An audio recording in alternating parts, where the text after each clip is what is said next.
Hello, and welcome to this seminar on fostering effective team collaboration and communication. My name is Shelley Benhoff, and I am a owner at Hoffstech, an author, and a speaker. You can reach me on Twitter at sbenhoff. So today we are going to talk about a few things that are very important to me. First, of course, following the title of the seminar, we'll talk about fostering team collaboration. Then we'll talk a little bit about understanding emotional intelligence. And I'm going to wrap up with a pretty lengthy discussion on avoiding the silo effect. So let's just jump in and get started. Communicating regularly with your team will foster an environment of collaboration. Everyone should feel empowered to have constant discussions among themselves and not be afraid to speak up if they don't understand something or if they need help. If someone comes to you with a problem or a question and you don't know the answer to their question, you can help them find the person who can answer their questions. That way, if they have a similar question in the future, they will know who to go to on their own, which will help to increase their productivity. Implementing regular video calls is a good strategy to take, but when you're working on a fully remote team, you should have a video conference at least once per day. However, if some employees are not comfortable on camera, you should invite them to turn on their cameras occasionally. It really helps to see facial expressions to better understand what the other members of the team are saying. I like to use custom backgrounds as well to make it more fun, at least internally. With external clients and stuff like that, you kind of never know their personalities at first, so just keep that in mind. My meetings usually start with a chat about everyone's backgrounds, and it's also okay if some people like me don't use one because I spent so much time and energy creating my background for my videos. These have really taken off since 2020, when everyone kind of moved from, in-person / hybrid work to remote work. So active listening is something that I talk about a lot. It's very important. This is the act of paraphrasing the information that you've taken in and then relaying it back to your coworkers. You should never, ever assume that everyone is on the same page. By relaying information back to your coworkers, you will ensure that nothing was missed and that you fully understand the message. Active listening is incredibly useful at the end of a meeting to reiterate what was discussed and to set action items for yourself and your team. When you begin practicing active listening on a regular basis, you'll find that you'll spend less time fixing issues that happened because of miscommunication. It's also useful for team members who do not speak English as their first language. I always use active listening in these situations to make sure that I understand what they need or what they're asking. I work a lot with people from India, from Europe, where some things are missed or lost in translation. So this is a really good way to avoid any issues like that. And you can and should also use active listening in email or chat as well, because some things are really not conveyed well in text form. When your team includes remote employees, it is important to add a little fun to the day.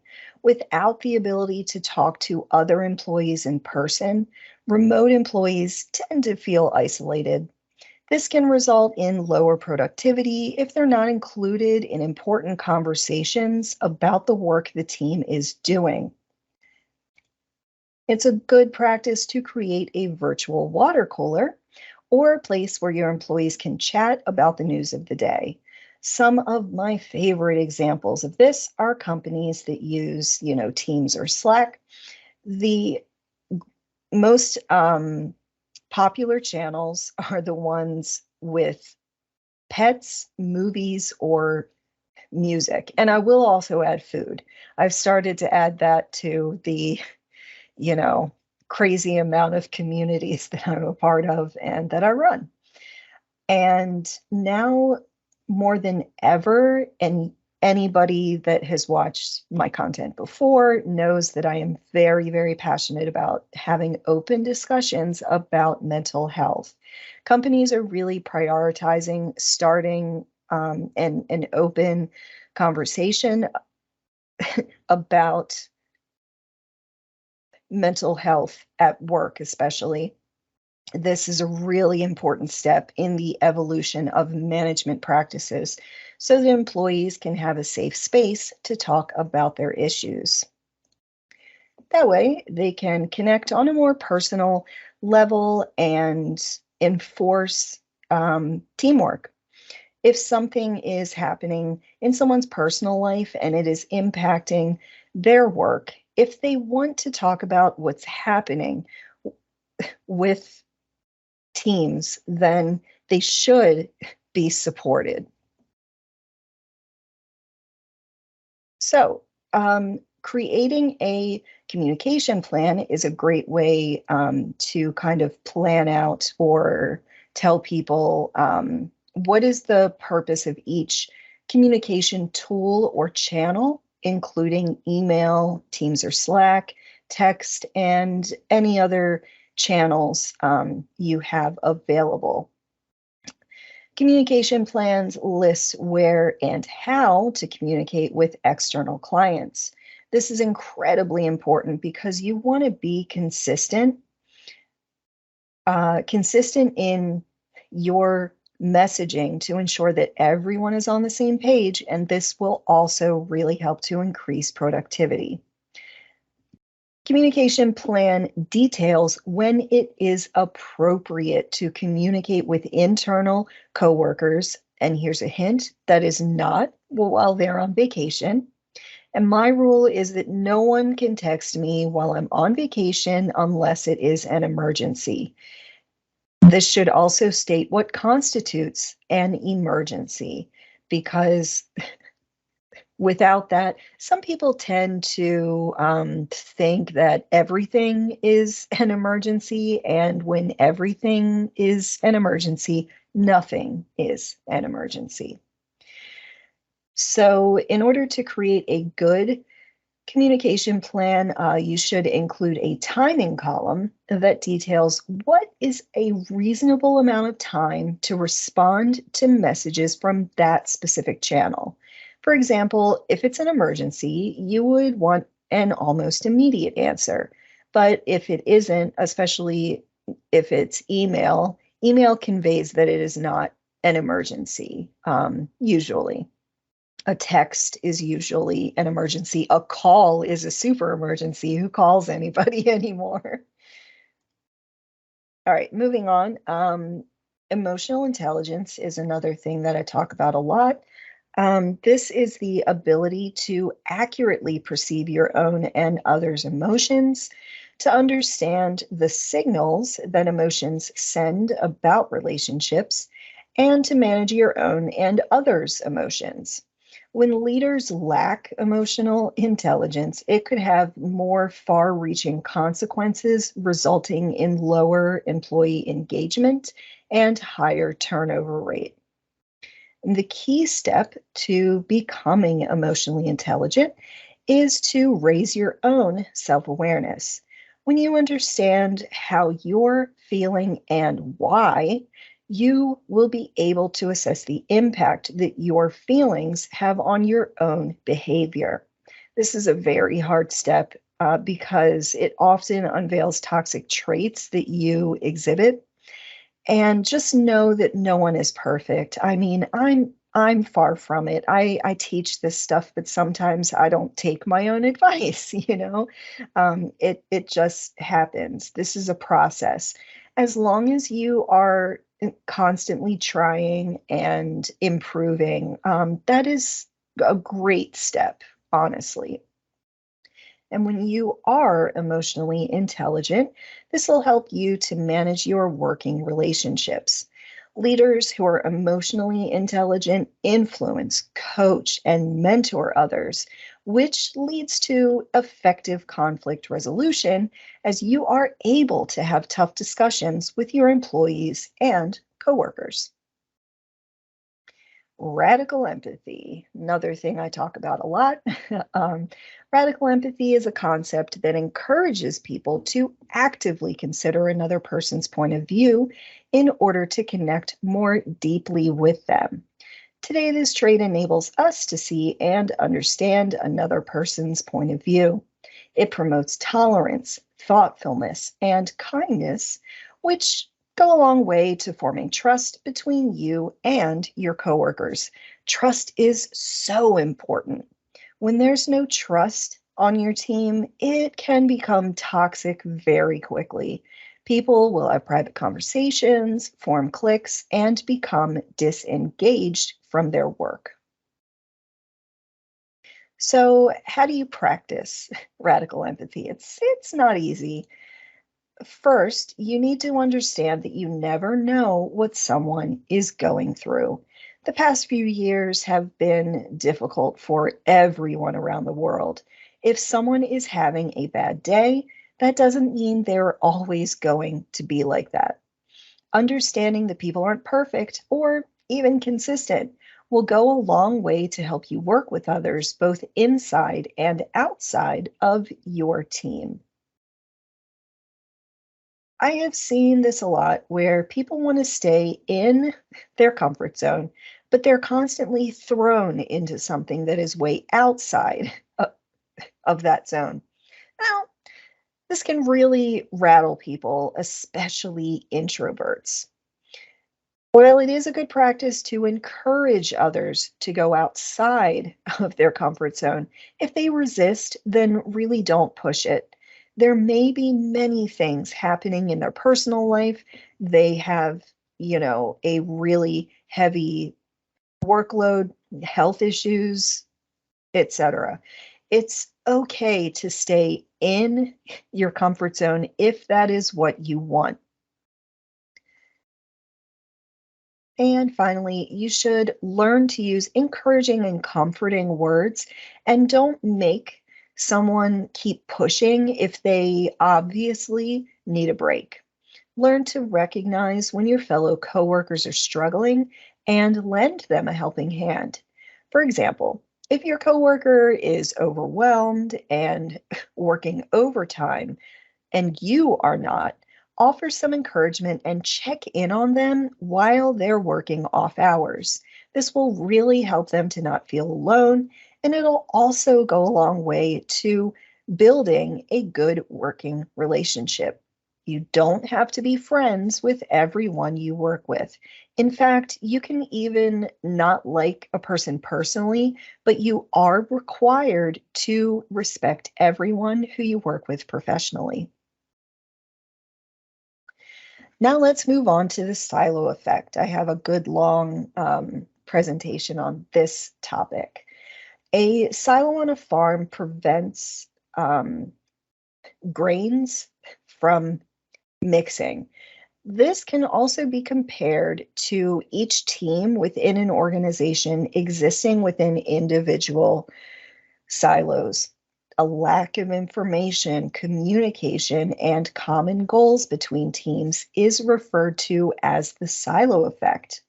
Siloed employees show a reluctance to integrate their efforts when with employees in other functions of the organization.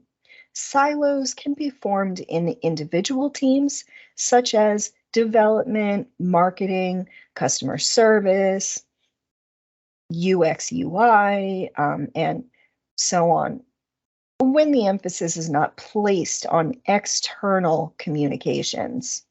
This is often due to prioritizing fiscal performance per team. Leadership really must promote teamwork and cooperation in order to increase performance, which will result in lower costs for the organization.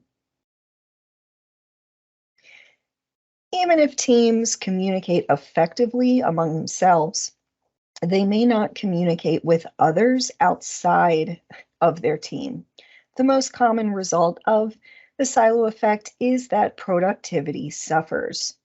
While teams are not, or when teams are not collaborating together, they tend to work separately on similar goals. If they would just combine their skill sets and tasks, they could achieve their goals faster. One of the major causes of the silo effect is having this us versus them mentality between teams in an organization. I have seen this happen a lot, and it is very often between development and marketing strategy or project management. To avoid this mentality, managers should facilitate communications between teams in a positive manner and shut down complaints in favor of constructive criticism.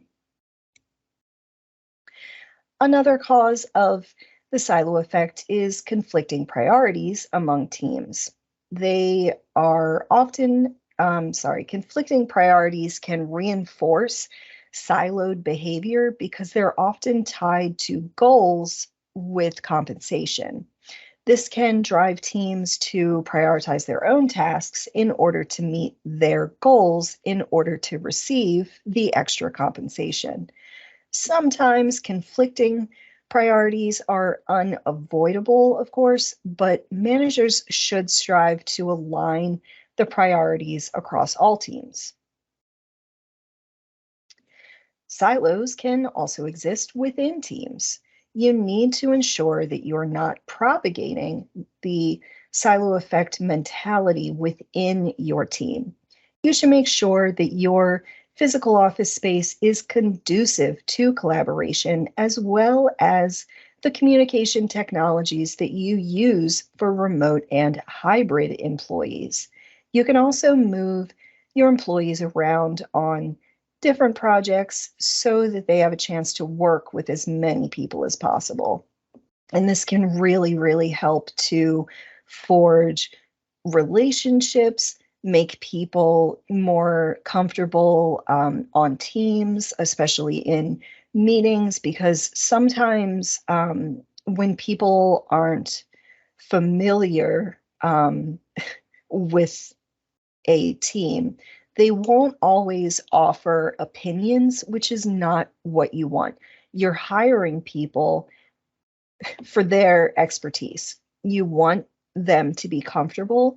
You want them to share opinions and do everything possible to ensure that they're heard, which is very important. Employees who feel unheard will leave. This has happened to me a lot, actually, and it is not the best strategy. All right, so how do we improve communication for remote and hybrid teams?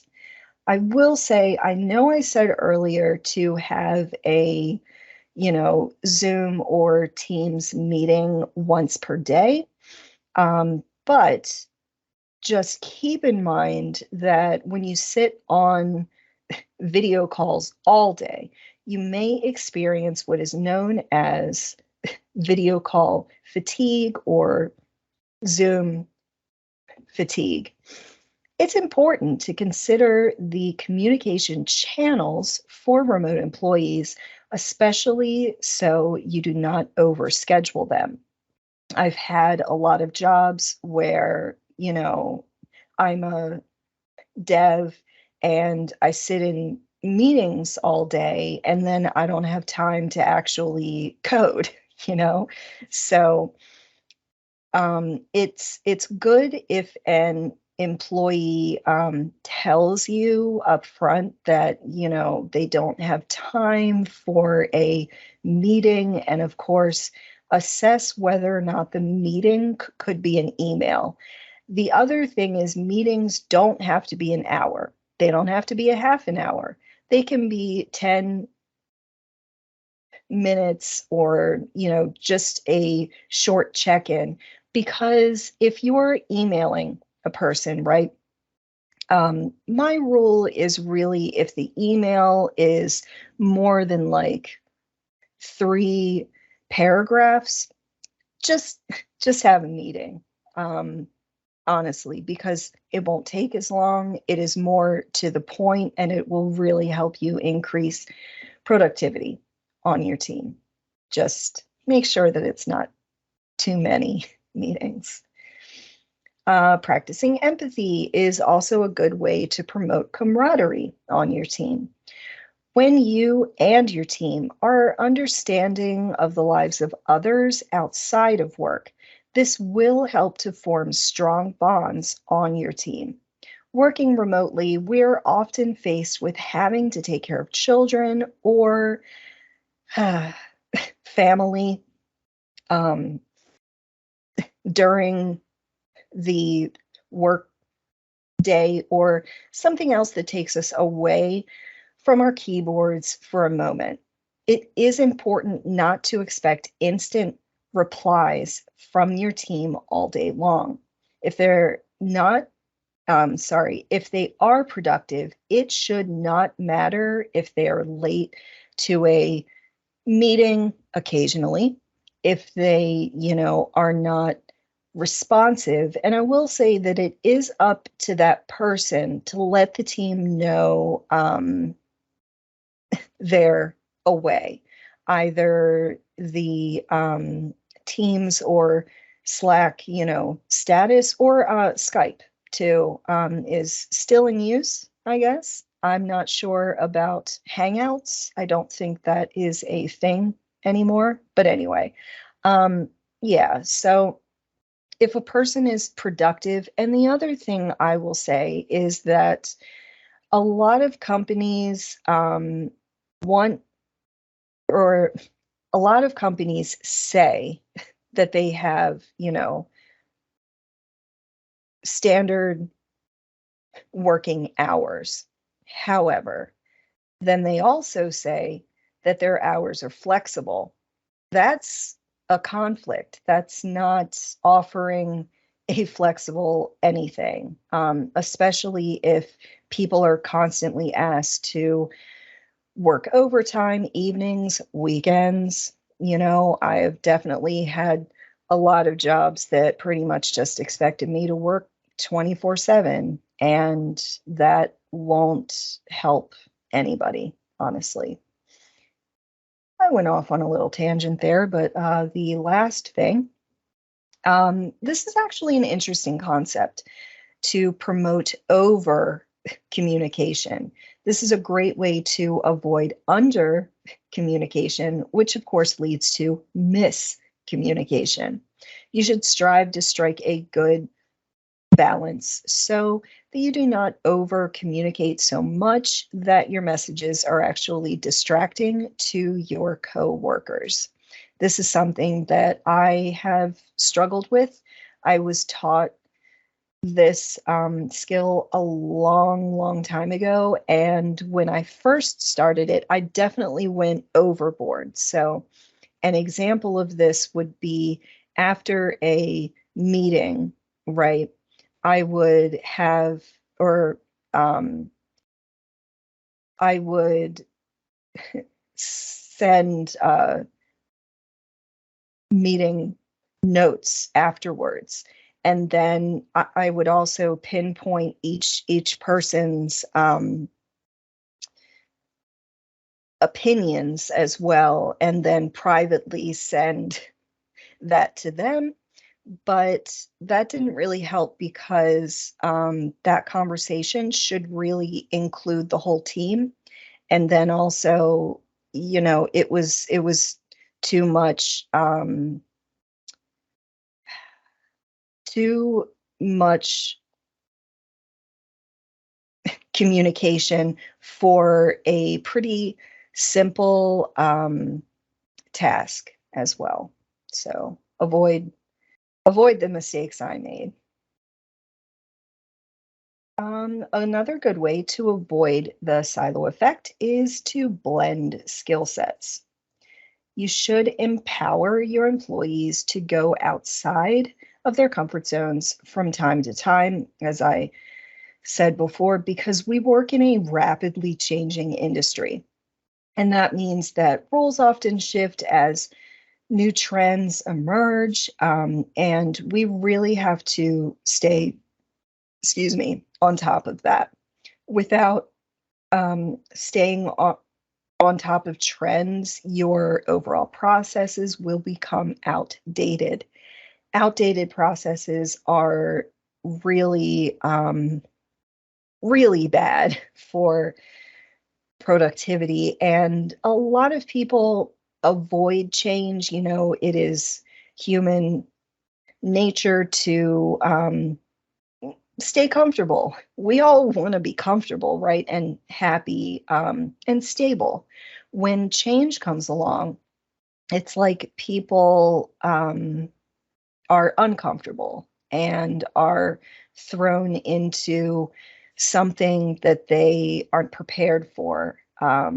But if you stay on top of trends, if you communicate trends to the team, let them know up front what's coming. Like, don't change roles without telling the person first. I have also had jobs where this happened to me.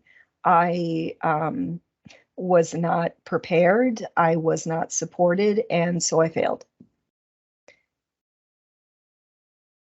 Um, when you blend skill sets, this also means that oftentimes there are employees with similar skills across multiple teams within the organization. Team leaders and managers should communicate with all leadership within your organization to ensure that you're not repeating the work of other teams.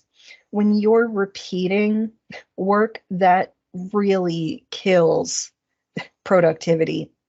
And this happens a lot in organizations, and it's just that people are handed a task and then they kind of assume that they're the only one who has a task like this.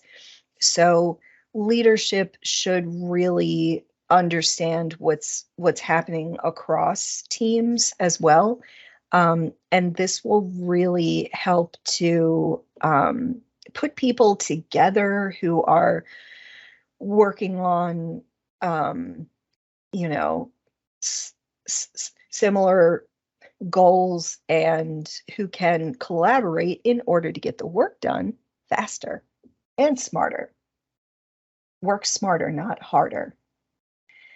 So then the last part of this is, when you have teams that have complementary skills, you should combine them to work on projects that align with a singular goal. This will allow your employees to broaden their skill set as they have the ability to work with others from different backgrounds and skill sets. And this is a great learning opportunity for really everyone. As a leader, observing this is beautiful. It is one of the best feelings in the world to put people together, and then they work well together, and then they learn from each other, and then you learn from them. I love it. It's so great. So, another way to reduce or remove information silos is to streamline your procedures. When you are collecting data on projects such as resource management, or you know what? I won't call it resource. Calling people resources is something that we are stopping. People aren't resources, people are people. Anyway, so it's really important that your process is as efficient as possible. You should avoid collecting the same information multiple times, which can often lead to confusion and, of course, lower productivity. The management team within your organization should use the same reporting tools across all teams. This will help to open the door to cross team collaboration as you're able to work together to achieve common goals.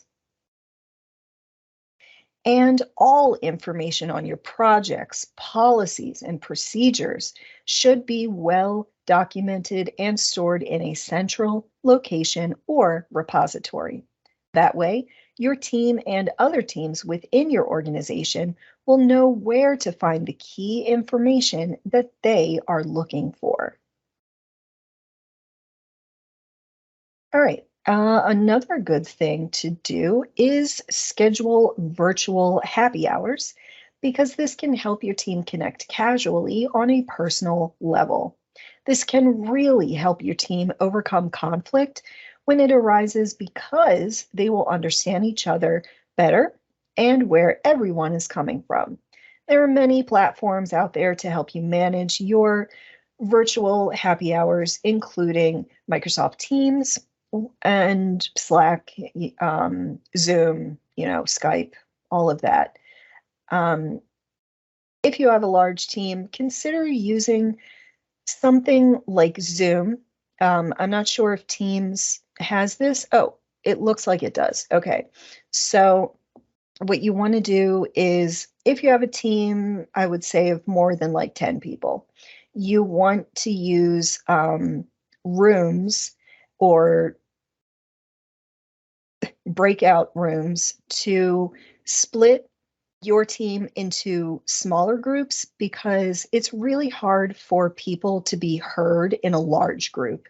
Um, you want to make sure that you're putting together people who don't often work together as well. Um, and this will really provide a chance to just chat on a personal level and help people collaborate as well. And then I'll also say when you are leading the virtual happy hour, make sure ahead of time to have a list of activities and talking points for when there's a lull in the conversation, even if it's supposed to be a casual meetup, the last thing you want is to have complete silence for too long, which will make your team uncomfortable and less likely to attend in the future. The other thing I will say about this is that, while alcohol is great, not everybody drinks. So the term happy hour here, you should, promote it as alcohol optional, maybe. And you know what? Overall, I'm not really a fan of people having alcohol um, at work or, around co-workers because I've seen some people really, I don't know how to put this in a nice way, make fools of themselves, and then that incident sticks in everyone's mind, and that is not great. But then, also on the empathy side, maybe they just had a bad day and had to kick back, relax, and get really drunk. So it's it's interesting to see how people act when they're more relaxed, I would say. I actually don't drink at all. It makes me sick, you know. So for me, when I'm around people at work who are just all drunk, there's nothing worse than being the sober person around drunk people, honestly. Anyway, I don't know why I went off on that tangent, but that is how I feel about that situation. So, to kind of wrap up, we have a summary here. What did we talk about today? We talked about fostering team collaboration by communicating regularly, using active listening or paraphrasing a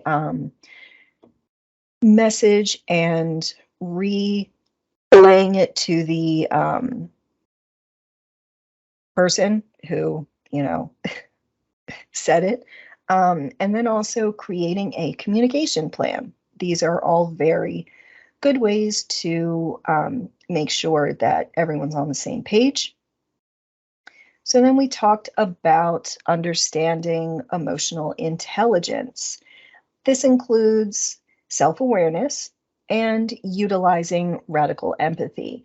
And as I said, self-awareness is really hard because it often unveils toxic traits that you have as well. And when people encounter their own toxic traits, it can go a number of ways. You can feel really bad. You can just think that you are a terrible person, if you have that thought, you're not a terrible person. Terrible people don't think they're terrible, you know? And then sometimes people who see toxic traits in themselves will just be in denial so much and they will double down on their toxicity. As a leader, if you ever see this on your team, it must be addressed and you must resolve conflict because that person who is acting toxic will really, not help you or your team's success. And finally, we talked about avoiding the silo effect. This includes promoting over communication, but not too much. There are a lot of things I teach that require balance. You have to make sure that you aren't too much one way. You have to make sure that you are communicating with people, but not over communicating so much that it's annoying or distracting, because that will hurt your team's productivity. You can also avoid the silo effect by blending skill sets, putting people together who have similar skill sets and who can learn from each other. And then finally, the last part of avoiding the silo effect is streamlining procedures across all teams. Your organization, it's really important. I've worked at places that each project I was on had a completely different process. And a lot of times that happens if you have clients who have, specific tools or apps used internally. You can incorporate that into a standardized process in your organization. So that is pretty much it for this seminar today. And I just want to thank you for attending or watching, and please subscribe to us on YouTube. We have a lot of good content about leadership and tech and all of that stuff. I am planning to expand our channel, have more videos published each week, and I want to help people grow from, a junior dev or position in tech to senior to lead to management, and just follow every step I've taken as well. So please do subscribe, youtube.com/@HoffsTech. I do appreciate your participation in this session, and I hope to see you next time. Thank you so much.